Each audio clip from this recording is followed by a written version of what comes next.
อยกล่าวคำจาอาหาริสวาพัดดวงแก้วถึงนมาชันเข้าทันทีอันเต็มดีย่อลังเฮียนามกังโตเหนือมือแห่งอินทาสักขับพาอาทาสีก็ให้แล้วยังน้ำแก้วเป็นทานก็กินแนงสังดังกันเนวะในขณะตัดนั้นบรรทัดจันทร์ทั้งหลายไม่มีนำหัวพอมีเยื่อคำเกือบหัวไปมาด้วยเดชสมภารพระกษัตริย์ปัตตาเพนีนาวันไหววันสนันเท่าอากานิธาเทวดาอินพรหมมาสมเสริญละเลินพร้อมยินดี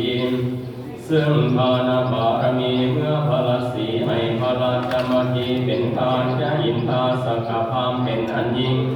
เจ้าจึงกินดาวานั่งพนาผู้นี้ให้เป็นทานแก่ความเท่าสารการยังกระทำกันดานกิ้วโกโตทาแก่ผู้ขาผู้สร้างโพธิสมภารพระนาบารมีมาทิยาอาโลเกสีเจ้าบริงดูนานานาเทียนองค์อาณามสัทธาดีมาทิจะส่วนดังราชมาทิก็ดีบ่มีใจปวดกิ้วนิ้วนารับตาสังก็บ่มีปิดหลังขัดต่อหน้าสัตสีสติก็บ่มีใจอันกระดังมังจากข้องบ้านนรกทันตีก็บ่มีใดห้องไหพระกษัตริย์ไทยทรงซื่นบานบ่มีปฏิสันฐานตันจาราจัสวังเบียเสียบ่มีตันจาราจัสเสียบังเบียโกธาสังมุขังทเมนพระเตนังพระยาก็บ่ปากก็ลิ้นดูนาพานิ้ในใจวางพระกษัตริย์จงจอมมิงหูแล้วยังเสพพระแก้วขวดบนผู้จักขับเพศทำอาเหตุขันเจ้าให้พานีก็บอกควรแท้ดีเสียนาทังนาทันตีนางกระทำเสียงสีมานาซึ่งพระบาทไทยละสีนี่พาทาวังโอมาลิสาหังอาริยังสามิโกมามาอิสาโรดังนี้เป็นเขาถวายเจ้าตนประเสริฐข้าน้อยเกิดกับตนโตมาโหมาลิสาหังได้16 ขวบเขามาเป็นเมียเจ้าจอมไตรลักษีแต่บุรีเมืองเก่าส่วนดังเท้าผู้เฝ้าพระกษัตริย์เป็นสามิกาพวกขาเป็นกัมมาเพื่อนผู้ทอดในดวงดอนเพื่อนพวงโอจุสางสมภารเป็นว่าพระผู้บานภาษาให้นวลให้นาน้อยนาเป็นทานแก่คนกันดานโหดให้พระบาทไทยจงให้เป็นทานแม้นว่าคนสามารถใจโหดประโยชน์ด้วยศีลและเลือดกระดูกและมันเอ็นพระเป็นเจ้าตนเป็นพวกวันจงจึงกระทำมายาเกียรติคอยเกียรติพอกข่าวเสียเจ้าจอมทำข้าก็ด้วยนำทานมาลาดขออันเสริญพระบาทเจ้าจงทำตามใจมาพระภาวนาพระบาทเจ้าให้เป็นทานก็ขาดเถินเมื่อราชมาที่ก้าวดังนั้นวันพระเวสสันตลาราชาสุทธวาได้ยินยังเสียงได้ยินยังไปคำยังราชมาที่มีใจอันยินดีถึงจาราจากับโยมอินทาสักกะพามอาหารของกาวังดูลาทันพามเขาเอามาให้ราชมาที่เป็นท่านบดเป็นที่มักจำเดินใจแก่เฮาบ่มีเฮาบ่หักบ่แพ้ด้วยแพ้ปัญญาสัพพัญญูเป็นภาเวญิงเป็นที่หักน้ำยิงวัวน้อยหักด้วยลอยด้วยพันหักอานันต์พ่อหมื่นหักสุ่มเสริญพ่อแสนหักสุดแดนติวเตอร์หักสุ่ม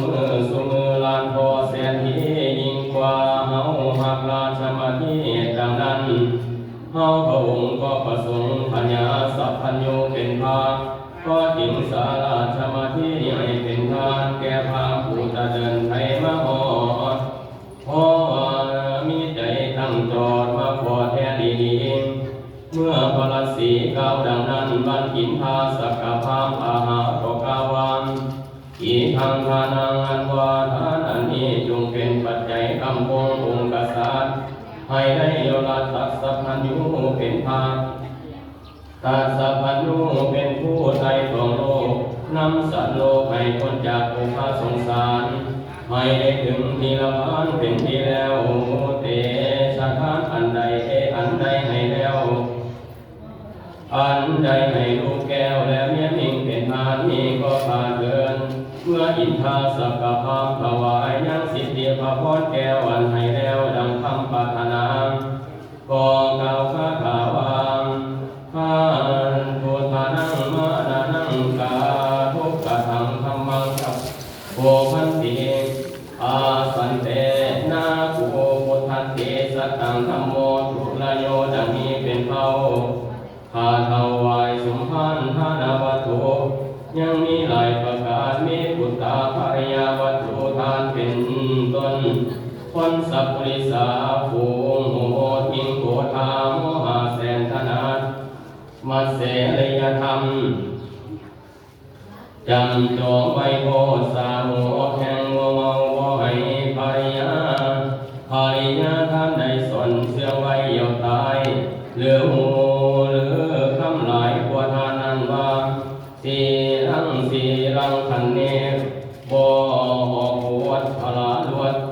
เห็นกระทำเพียรเป็นประโยชน์พัฒนิโสอดใจจากคำใสบ่ขาดสันทาอธิษฐานเมตตากรุณาภายแดนเมตเบกขาเบกขาแด่ตนมาดูทาทั้งทะเนหีอันผู้โดยชนคนใบบ่อาจอยากให้ได้เพราะเว้นไว้แต่สัพพุริสาเจ้าทั้งหลายผู้มีพยาปรารถนาสัพพยุตญาณเห็นว่าปานดังพระกษัตริย์เจ้านี้นาโกธาทานังจงให้ได้ลูกแก้วและเมียมิงเป็นทานอาสันเตคนทั้งหลายผู้เป็นอสัพพุริสาปัญหาพยาบ่ได้นะโลกุพันติเพราะคนจะกระทำได้จักได้เดียวลัดตัดสัพพัญญูเป็นภาคโทการังภาชเนหิอันผู้ดุชนคนใบทั้งหลายก็อาจอย่ากระทำตามเขาเว้นไว้แต่สัพพุริสาเจ้าทั้งหลายผู้มีปัญญาปรารถนาสัพพยุตญาณเห็นมาปานดังพระศรีเจ้านี้ผู้พันติจะกระทำกรรมอันประเสริฐให้ได้เกิดเป็นพาในกราจักมาภายนาพอขาสังสัตตังธรรมโมบารมีธรรมแห่งพระศรีเจ้านี้ผู้ละนายุอันผู้ดุชนคนใบทั้งหลายยักผู้ก็เป็นอัญญามิ่งนักหนาตัสมาเหตุดังนั้นกติพหานังกิญาอันถือเอาปฏิสนธิแห่งบุคลาส่วนจำพวกคืออุปาคืออาสัพพุริสาเจ้าทั้งหลายอันขาดขาจากสัตตภาวะอันเกิดในมนุษย์โลกเมืองคนแล้วนาหุนทีก็เป็นอันต่างกันอาสันโตคนอธรรมสวนยากฝากให้มากระทำกรรมให้ทางทานเมืองฟ้าอยู่ที่ใจจะเป็นลาภายนาเข้าสู่บาย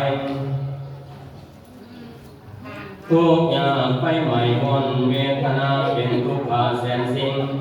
ห้องให้วิ่งเวียนตายมีบาปหลายจับจองก็ให้ทรงหนูมองของธรรมสันเดอันว่าสัพพุริสาเจ้าทั้งหลายอันสลาดวินาศป่าโบในสิวาสันโตสายผู้ประเสริฐอินตะเจอสัทธาเวนจากโกฏเวรหาสิ่งทุจริตมีเวียนไปจากวัฏฏีมนุษย์กเหตุด้วยเหตุพยาตามประเวณีมีสินตั้งแต่งภาวนาแห่งบัณฑิตาภูมินักปราชญ์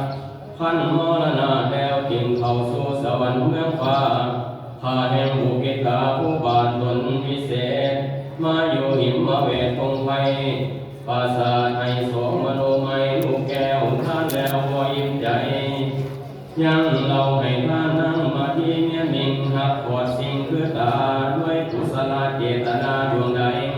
ลำกุศลเจตนาดวงประเสริฐหากเป็นญาติอันลำเลิศนำผู้ประเสริฐให้ไปไกลจากอบายทั้งสี่อันเป็นที่อยู่แห่งหมู่สัตว์เดรัจฉานเจตนาทานอันโสด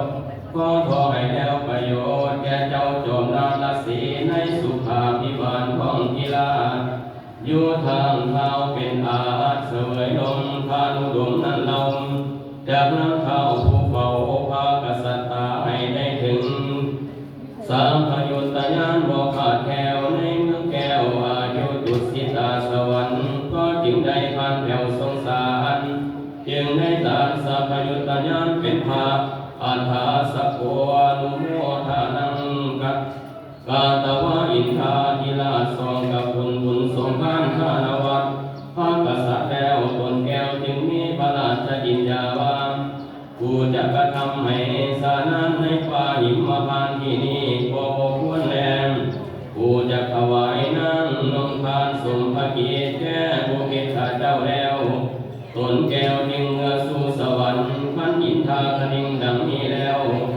ตนแก้วจึงกล่าวคาถาวา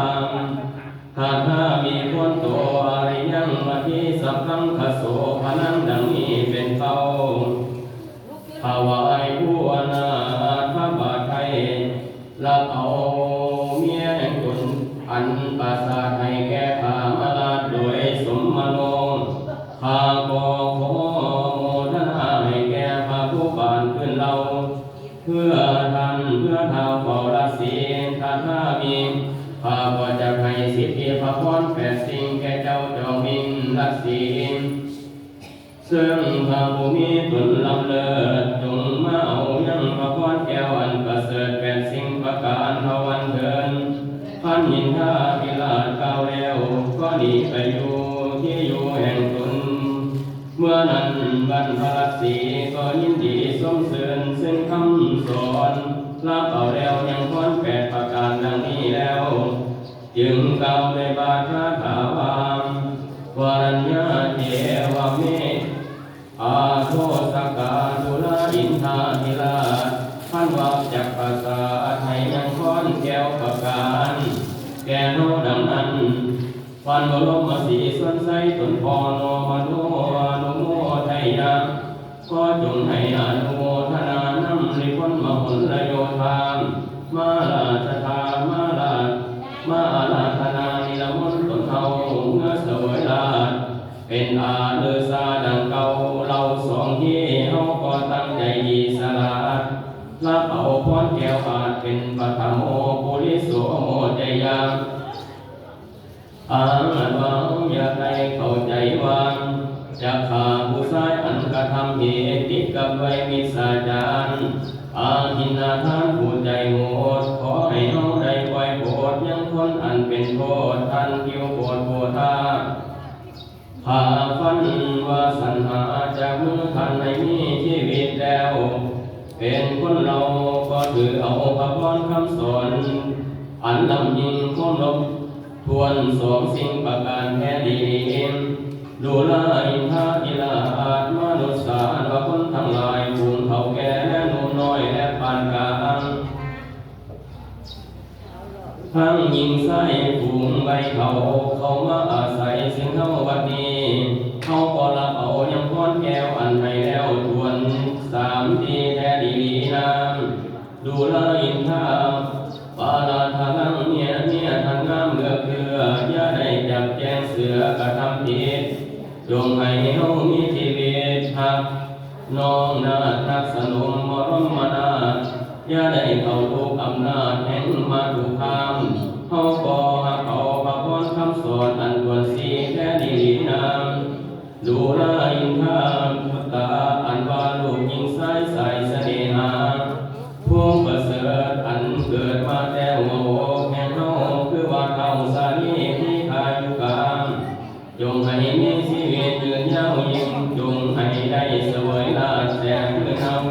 เสือคืนเฮาในเมืองแก้วป่าเสไสอันยิ่งจึงให้ปัจจุบันแผ่ยังเท่าพญาทั้งหลายอันอยู่ในสมบูรณ์สมผู้ที่กระมวลด้วยอันประกอบชอบธรรมเฮาก็รับเอายัง รหาเจ้าฟ้าสวยสู่นาในมนุษย์ตโตรัตยามดูแลพญาอินในเมื่อลาทีขึ้นหุ่นอันเฮาเมื่อเสวยลาจงให้เขาผมอย่าตกลงมาสุนราคาของแถวห้าฝนแก้วเจ็ดประการทุกสิ่งงามสุดยิ่งเงินขาวสิ่งสังขารแก้วมุกดาหารเรื่องบุญแก้วมณีภูมิรัศมีแก้วพิรุณดีมีค่าอันมากแก้ววาชีไลลาก็แก้วทั้งหลายแก้วบัพพาไลงามถึงขนาดเป็นชาติแก้วทิพย์อันประเสริฐในสันฟ้าเลิศตาวัดดิงสาอาศัยซึ่งอันโตลงมาเต็มกรุงเทพประเทศเพียงแก้วประเทศไทยเฮาก็ถือเอาพระพรคำสอนอันควรโมกแค่ดีๆนามดูแลอินทราเทวราชขันวางเอาของสมบัติอันเฮากษาได้ให้เป็นท่านแก่ญาติโยมและคนขอทุกให้อย่าได้ให้บกบางจงให้เป็นสามดังเก่าทานแล้วเราอย่าได้กินแหนงเฮาก็หักเอาก้อนอันควรเก็บแท้ดีดูแลอินทราเทวราชขันวาเฮาขาดจากภาวะอันเป็นเวสสันตราแล้วขอให้ได้เกิดเมื่อเกิดในเมืองแก้วตุสิตาขันวาจุติจากตุสิตาแล้วก็ให้ได้พาแถวสงสารแผ่นดินดานยังนาเป็นพระบาปโลกโลกาอย่าได้กลับไปมาหลายชาติในเมืองฟ้าและเมืองพ้นน้องก็หับเอาพระพรคำสอนอันควรแปดบรบวนดีเมื่อพระราศีมีพระราชคาถาปรารถนาดังนั้นพันพญาอินได้ยินวจนะคดีอันยิ่งจึงกล่าวคาถาวาอาจารังวะเตตโตปิตาดังนี้เป็นเขาอวัยเวสันตราราชาปิตาพระบรมสีชนสนพรฟังคำสอนชาวศรีนิราชอามาโอเสนาพร้อมกันมากำจัดเจ้ากษัตริย์ลัสีนิจาภูรีภายลุ่นถึงพิจารณาดูคุณและโทษหากให้กระทำโสไซบัพพาชนิยกรรมคำกินแดงจำผิดดูผิดคนโบราณจำนิพนธ์มหุนรโยธามาลาธนานิลมนตนผู้แย่เสด็จเขาเมืองบ่ผิดก็จากสำเร็จที่พระพรคำสอนอย่างนี้ดีเองพญาอินทร์ทรงกับคุณบุญสมภารก็ยินดีปีติสมนัสอาสังขารยานสัพพัญญูกุศลเจตนาถ้าตะว่าให้แล้วยังพรแก้วแปดประการแทนสมภารเวสสันตาภูเก็ตจึงเสด็จเข้าสู่เวชยนต์ปราสาทแห่งตนก็มีแลมสังฆาปะพังนิธิตังก็เสด็จบรบวนเท่านี้ก่อนแล